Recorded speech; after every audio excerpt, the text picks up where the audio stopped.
All right, welcome Maximilian Payu to the Neutralised podcast once again. Thank you, David. How has your day been so far? It has been good. I've been enjoying the hot day. I actually spent my lunch bicycling through the city. I'm up in the north at the moment, in my hometown, and I was biking through the city. I went to water some plants, and it was a really nice day. Mm-hmm. Been a bit tired though, but that's okay. Maybe because of the heat. I'm not sure. Yeah, all right. I was going to ask you. How's your day been? Well, I have been feeling a lot better than in quite a long time. I've been doing data entry for quite a while, as you know, which is a very repetitive task. So that has led me to feeling a bit stressed and not in a very good mood, really. Yeah, I can imagine. Yeah, but now that is entirely done as of today, actually. So, except for that is great. Yeah, except for when new studies come out, of course, I'll enter them into the database. But you've done quite a job, quite a nice job. Yeah, I hope it will pay off both in terms of users coming into the application, but also that my invested time will lead to a lot of other people saving a lot of time. Yeah, I mean, that at least is our hypothesis. So yeah, exactly. The topic. What do we want to talk about? Yeah, exactly. Yeah. Would you like to present the topic? We shall present the topic. Is that what you said? Would you like to present the topic? I would like to do that. Nice. Yeah. The topic of today is the ethics of the Nootralize application, and specifically the research that we are doing in the application. Right. Collection of data. Right. Collection of data and the psychological testing and the medical human research aspect of it as well. Both those two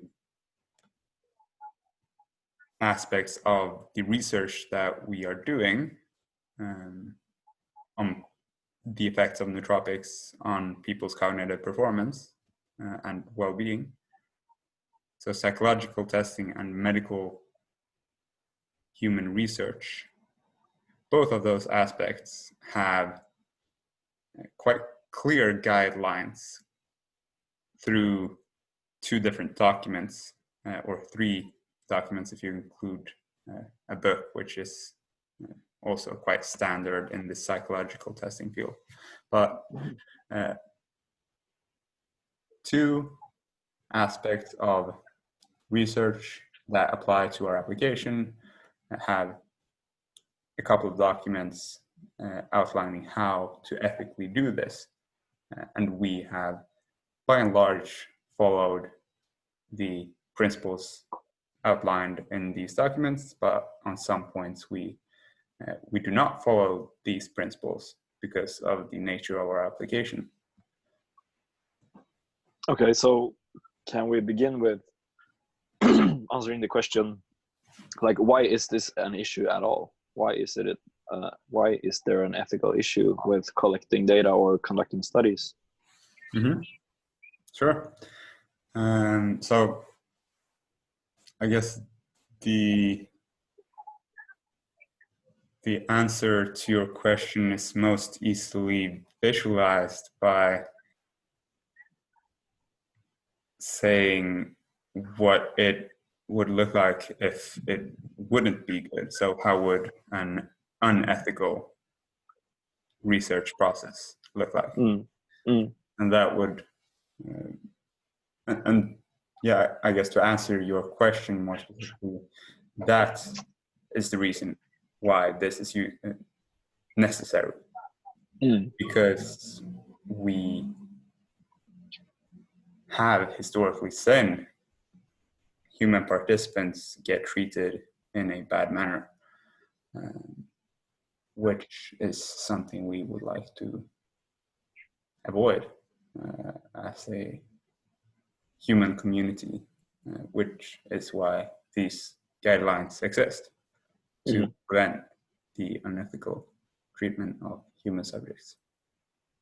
So is there an example of when a study participant have been treated wrong or treated unethically?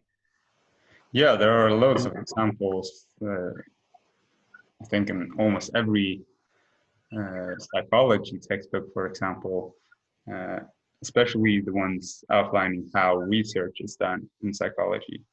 You have the section for ethics, and then they have examples for when the ethical principles weren't followed historically, when they weren't really outlined as clearly as they are today. Okay. So one example, for example, then is when, I don't recall the name of the person doing the experiment, but the experiment was designed in the following manner. One researcher acted as the researcher, and one participant came into a room where that researcher was. And in that room was another researcher who acted as another participant. Okay. And the only person who acted as a researcher told the two people who acted as a participant, including the real participant,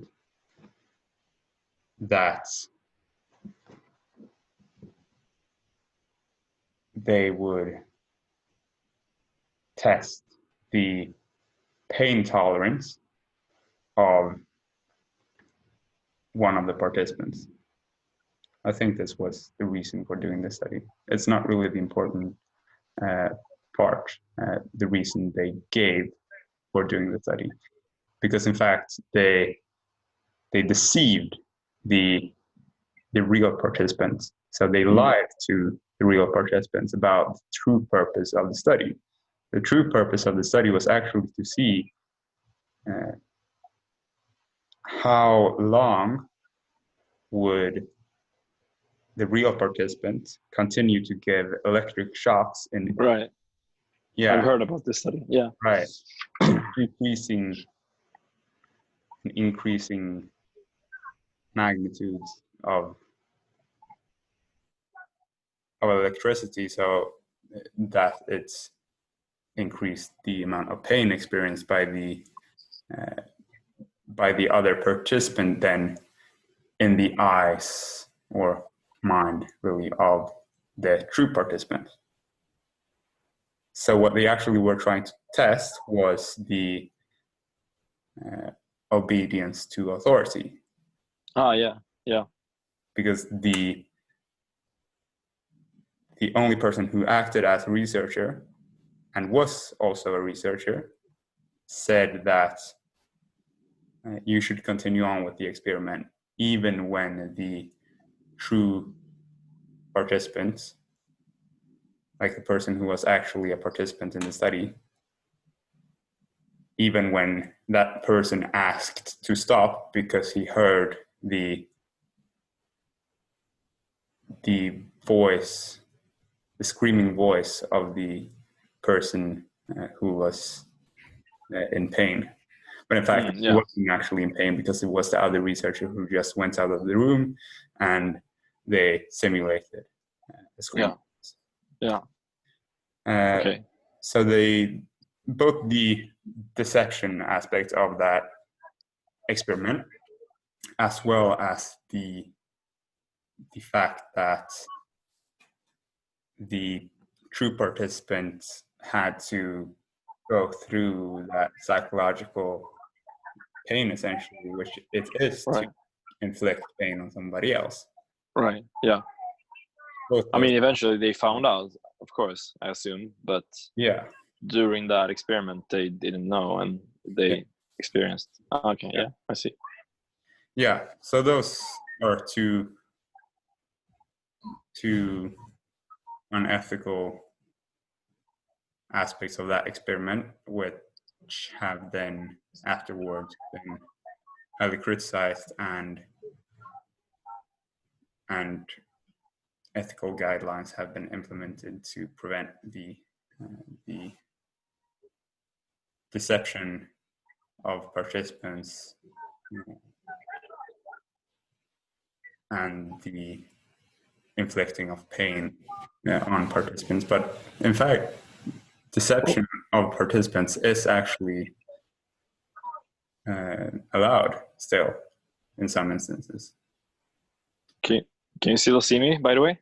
Yeah, now I can see I you just, on for a second. sorry, I had a call coming. Sorry. Yeah, no problem.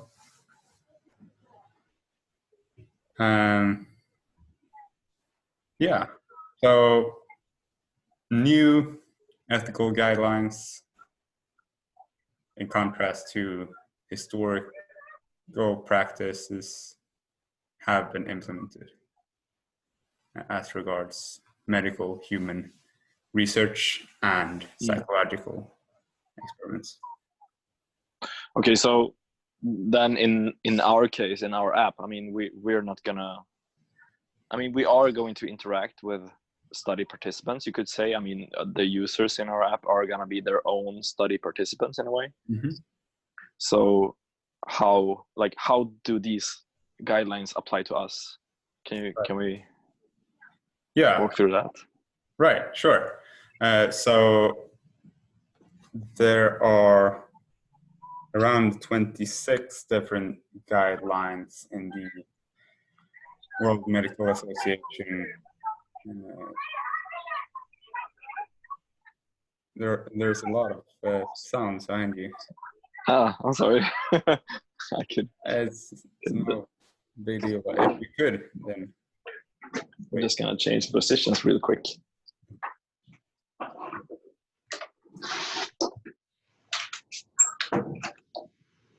Here we go. Yeah. Cool. So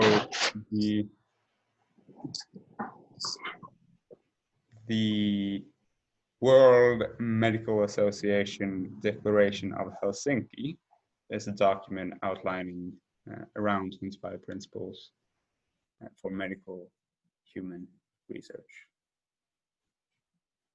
And I think it will be most efficient for us to go through a couple of these principles and see how the individual principles relate to what we are doing, rather than to try to talk about it on an abstract level. Yeah. Sound good? Yeah, sounds good. Okay.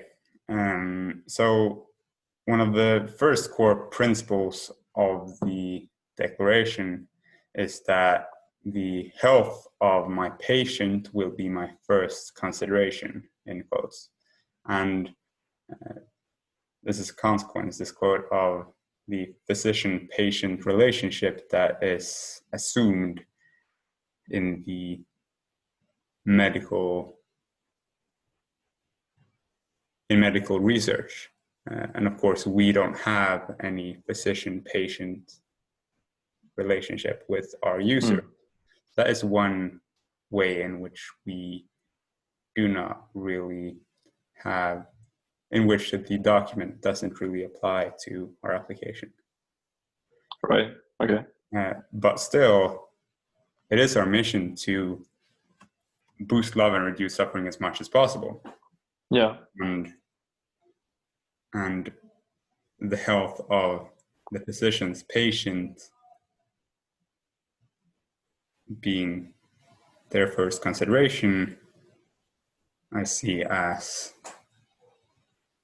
kind of the same, like Right. boosting It's them. like built into our idea. Right. In a way. Yeah. What do you mean by our idea? Well, I mean the driving force. No, not the driving force. I mean our motivation, Mm-hmm. our like the basic motivation around why we are doing this. Yeah. Like raising well-being. Right. I mean, we would break that principle, or like it wouldn't like hurting people through our studies wouldn't be very motivating, since we're trying to help people. Yeah, good. for sure. Yeah, exactly. That makes a lot of sense. That was a good way of putting what I was trying to communicate. Right. It wasn't easy. No, Obviously. but we got there. You got Yeah, we got there. Yeah. Another principle, Yeah. keeping environmental harms at bare minimum.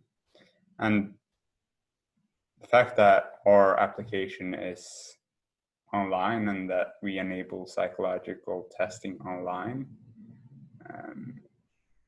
may reduce environmental costs through reducing the need for a laboratory for testing.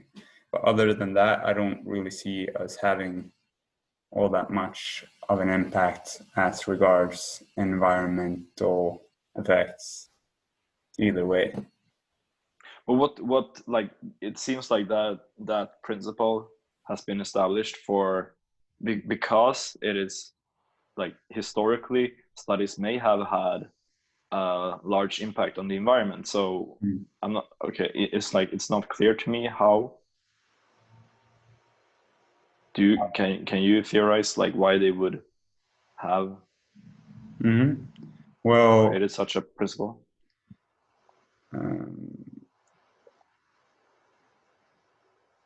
I'm not sure if it's a question of magnitude, whether the principle was relevant for implementation. I imagine that the reason it has been implemented is because it is generally in society a principle that has, like, even if you look at it from a political perspective, it has gained so much momentum. And if you don't take any consideration, if you don't care at all about how what you're doing affects the environment, then you're at a negative just because you don't do anything. I'm not sure the actual reason why they implemented it is because it actually has historically had all that much of a negative impact to conduct studies. Rather, okay. It may just be logically sound and a good principle in general, I guess. Okay. I'm not sure the reason why they would use that principle, except for that it does make sense to keep it at the bare minimum if you can. Right. Okay. Because I like the first principle you mentioned, like we shouldn't harm, like, or you shouldn't conduct studies while harming your participants. Like it makes sense because there has historically been studies conducted where participants have been harmed. Obviously, the example you mentioned. So I was assuming that there were some other studies that had motivated this principle, but I mean it's also just logically sound, as you say. Yeah, I mean every operation, including studies, have some environmental impact, I guess. So does make sense, considering that, to have that principle. Right. In order to Okay. But I believe that we at Neutralised are fully aligned with this principle. Yeah, for sure. I don't see any environmental harms that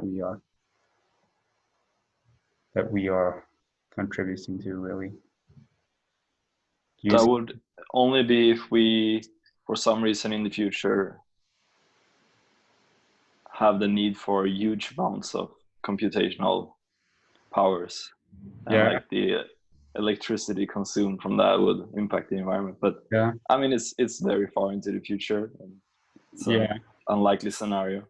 I think a bigger risk in the future would be if we would want to sell placebo pills or specific nootropic substances, because of all the plastic bottles that these nootropics get shipped in. Right. Okay.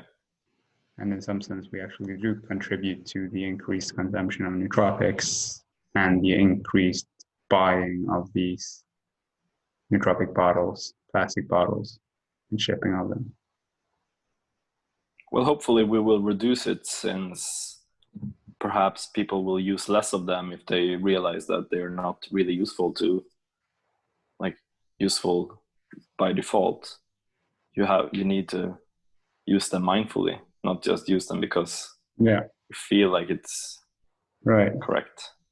So essentially what you're saying is that we are gonna reduce the supplement consumption, the nootropic consumption in the world to very low levels, but every single bottle that people do buy is going to be purchased through us. I mean, I wasn't saying that, but hopefully if we do or implement our ideas correctly, then people should be using less of nootropics that don't have any use, that. Yeah, that's all I'm saying.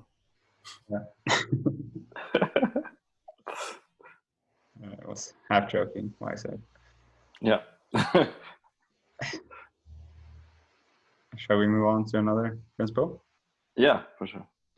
So I'm thinking we'll skip a couple because we need to go through these psychological testing principles as well. We could just do the juicy ones. Yeah. Okay. Let me find ones that are juicy then.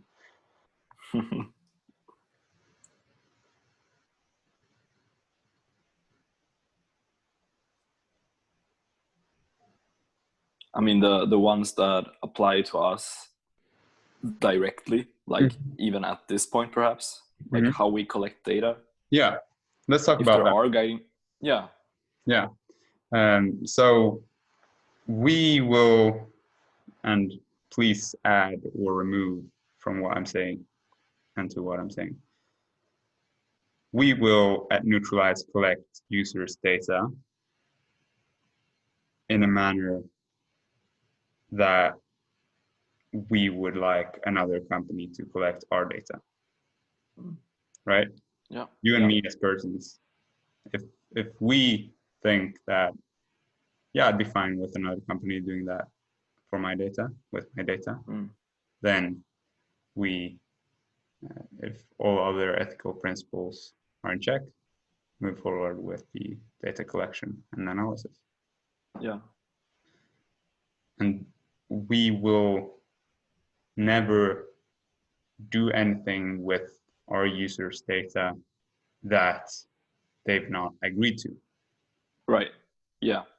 Yeah. I think that is really important. Explain why you are collecting the data, what you are intending to do with it. Yeah. So that users really know, okay, if they're not fine with it, then perhaps we can limit the data collection in a way that even if they're not fine with some of the parts, then they can just, then we can just leave that out. or that they can't even use the service at all if they can't agree with what we're gonna do or what we intend to do. Yeah. Do you want to describe a little bit what we do plan to do with our users' data, what the purpose of our future data collection is? Right. I mean, in the very short term, at this point, we intend to collect data from users on like what their experience has been with using a nootropic. Yeah. So depending on what goal they have, we will collect data about, like, are they going towards that goal, or are they like, is this nootropic that they're using not like having any impact on that goal at all? So when users report that, we're going to use that data, of course, to just simply show it to the user that, okay, this is what you have reported so far. But also we intend to use that data to help others. Like in the same way we're collecting data from studies to draw some sort of conclusions about if a compound is effective or not. We'd like to use the user's data to add to that. Yeah, I think it's important to mention there, maybe you would have, but I'm sure that you agree that the confidentiality of that data, the personal data connected to the psychological test data, which we'll then use to recommend nootropics to other users. So the anonymity of the data, the personal data. So essentially, we will remove the personal data when we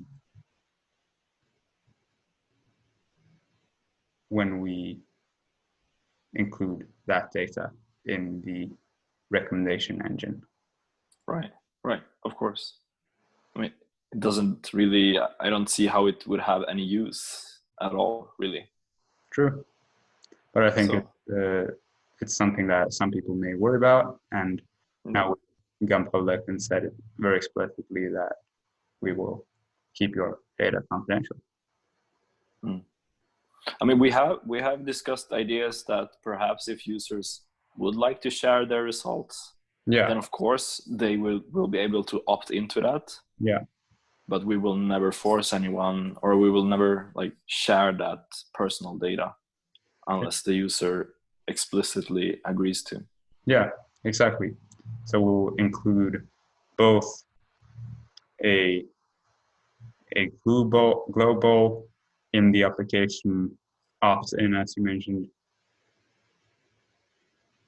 option to either share or not share your data with the rest of the world. And if you don't, then no one will know which nootropics you're using. No one will know what your test scores are. Yeah. Because some of these things can be quite sensitive. Like if you're using a certain nootropic that you don't want other people to know that you're using, then that can be quite personal, that information. Yeah. We respect that. Perhaps you're treating some ailment that is, I mean, I don't know, would be relevant for your employer to know. Yeah. Then we wouldn't ever want to share that data. Yes, exactly. So. Yeah. But we may in the future enable people to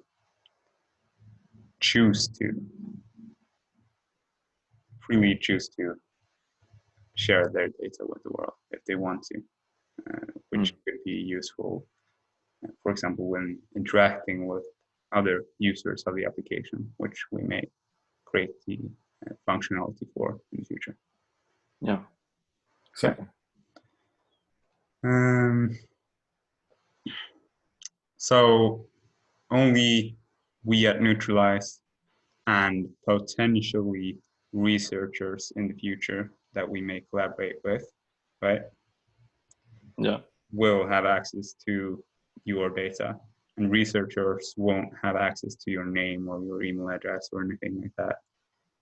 And we will not use your name or email address for anything that you do not agree with. Right.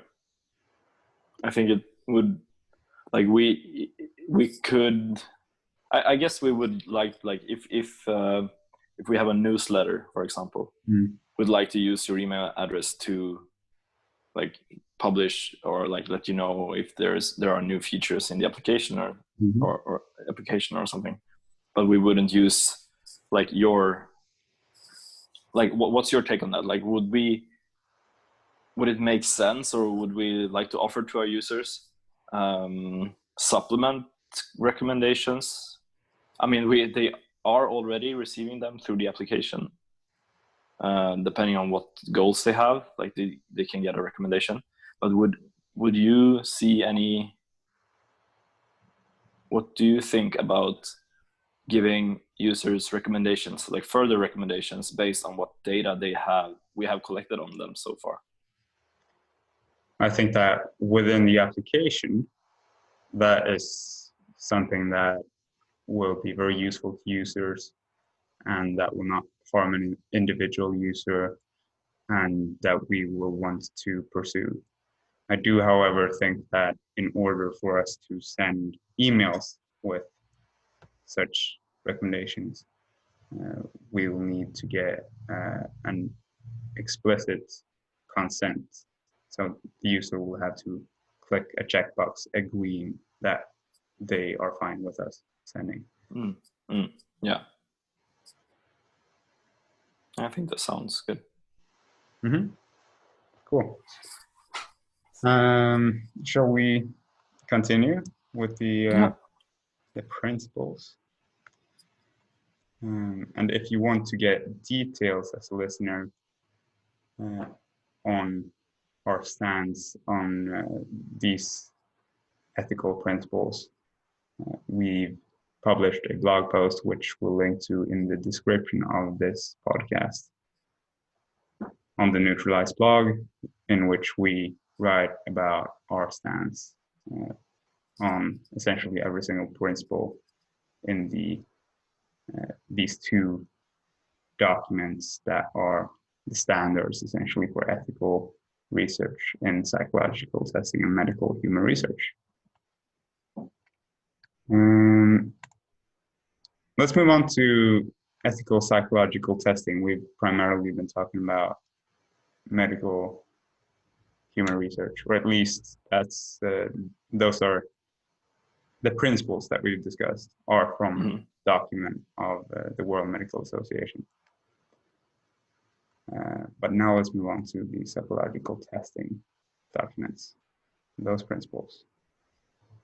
We've already mentioned that users will be informed about the testing process, so they'll know why we want to gather this data. And that's a core principle for ethical psychological testing. Another one is displaying test results in a productive and understandable manner. Okay. So that means that we need to be very aware of how people may misinterpret the information that we display on the results pages. We want to avoid, for example,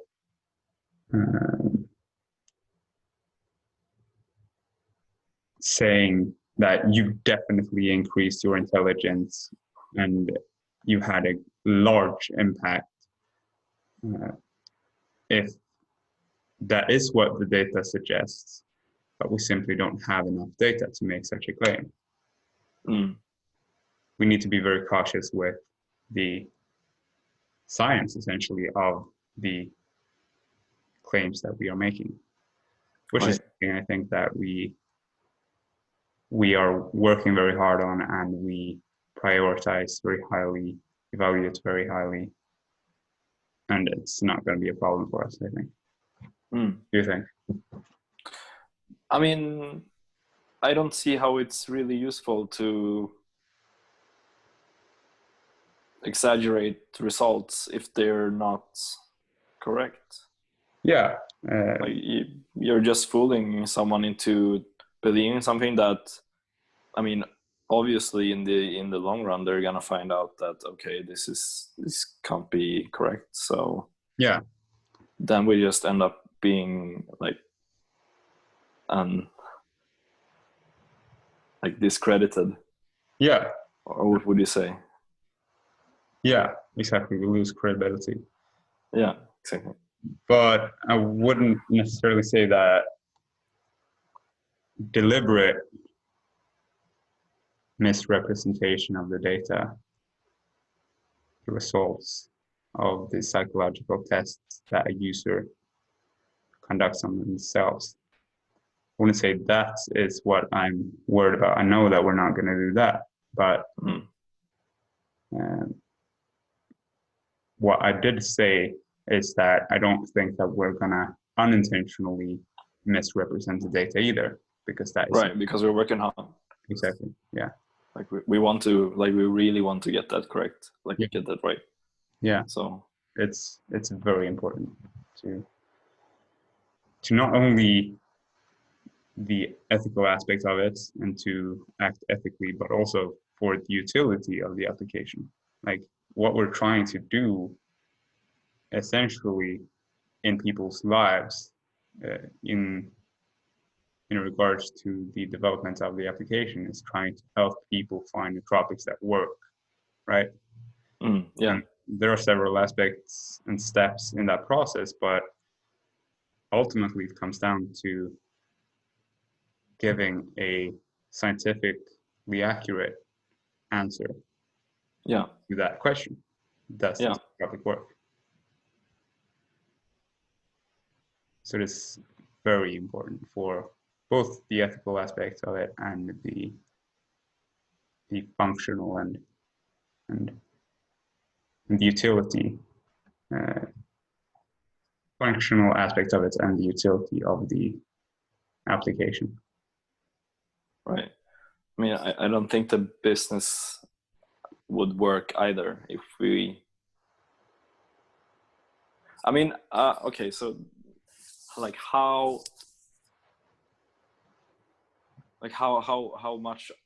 Oh my!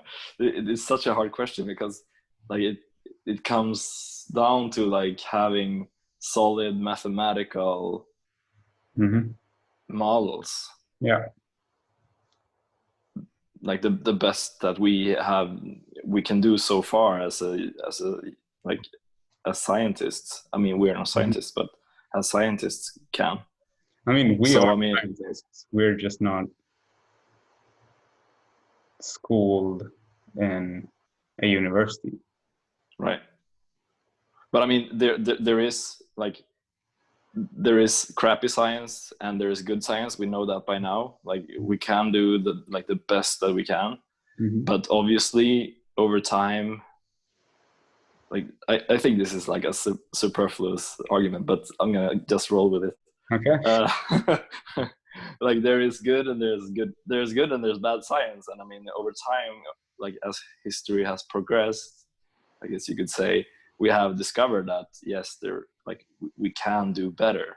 Like I don't know, 20 years ago, the methods that we were implementing back then they're probably not considered super solid at this point, right?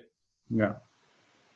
So I mean, it's a question of like, okay, so how much error can we accept? Yeah. Before it's considered inaccurate. Yeah. Yeah. Indeed. And I realized that didn't end on a question, but like perhaps you can see the issue, or like how hard, or like what is accepted basically before it's like first considered inaccurate. Right. And like how much work do we have to put into getting the data super correct? Right. And I think that we have to put in a lot of work to get it very correct, to answer your question. But I also think that it's very important that we are authentic in how accurate our calculations actually are. So that means including confidence intervals, but maybe not confidence intervals because it's not a very user-friendly way of displaying the information, but essentially describing how certain we are that what we are saying as regards the effectiveness of the nootropic you're using. Mm. We want to describe that certainty as well. Yeah, and I mean, does it suffice to just say we promise, or we commit to staying updated on whatever science, like new science that is being published, and also staying updated on how to conduct good science? Mm-hmm. Like, can we like create guidelines on how we're gonna Jesus, this is so hard to explain. Mm-hmm.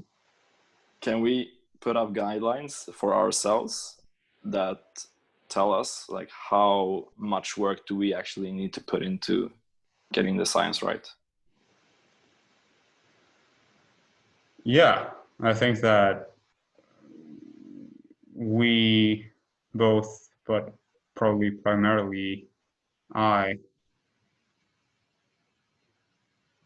we're walking around with like unconscious or more or less conscious guidelines for what we accept as good science.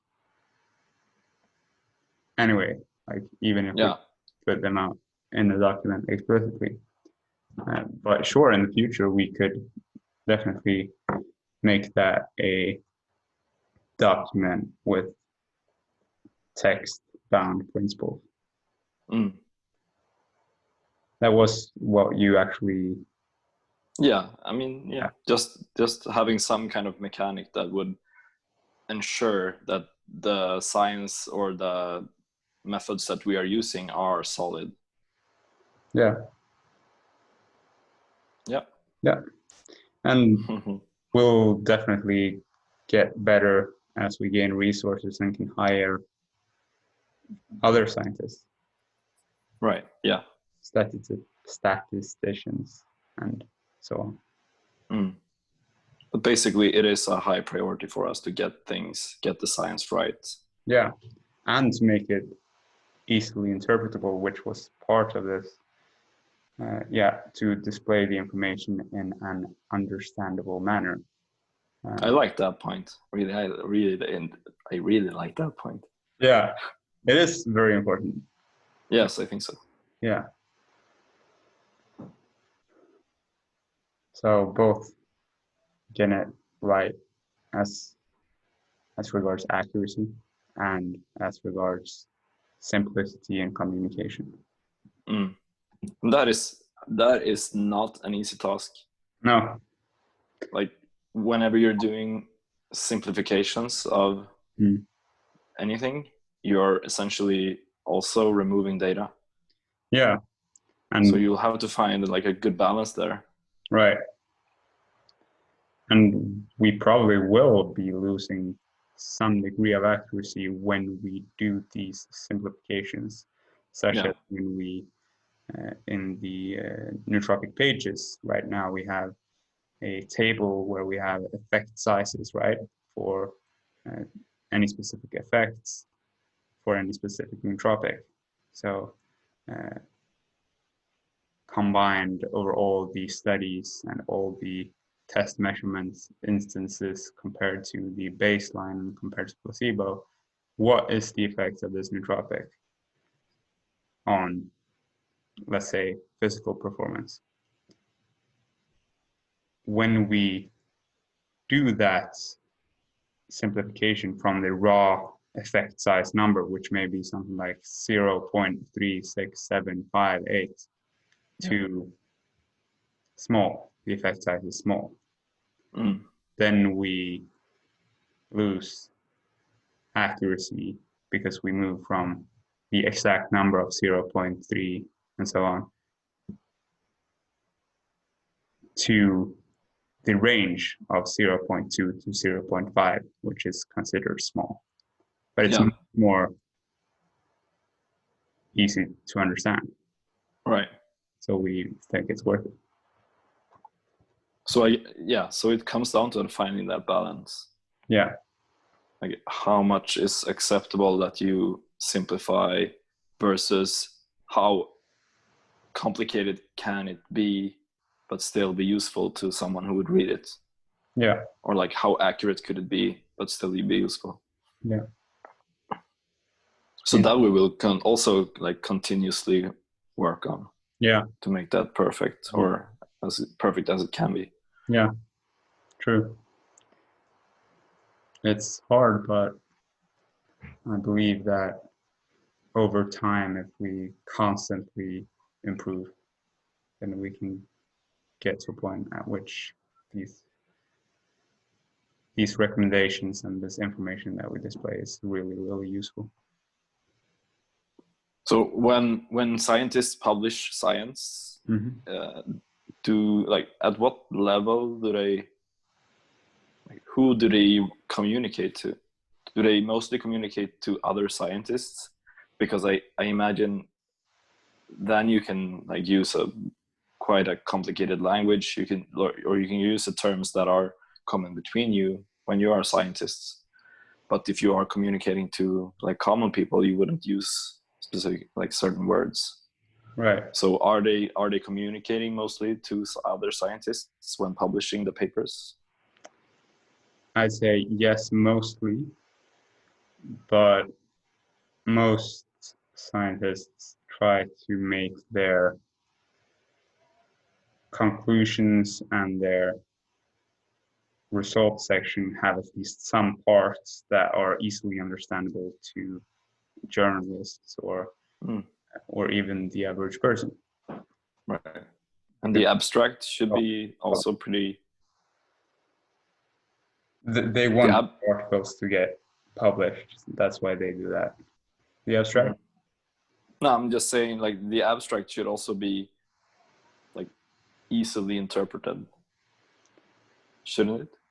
Yeah, that is indeed the case. It should be easy to interpret the abstract, but it can include some esoteric, some hard terms. Okay. Yeah. Interesting principle. I like it.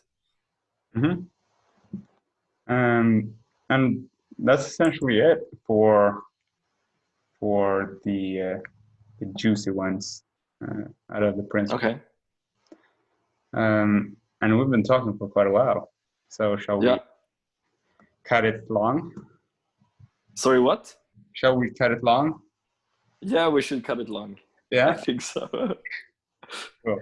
It's been great talking to you, and like I really, this is a super interesting topic, and I think it, like in our daily work, we'll have to apply these principles. So it's really useful for us to know this. Yeah. Likewise. Thank you, David. Thank you, and thank you everybody for listening. And until next time, have a good week. Have a great weekend. Yeah. Maybe it's not the weekend for them though. Oh. Goodbye. Goodbye.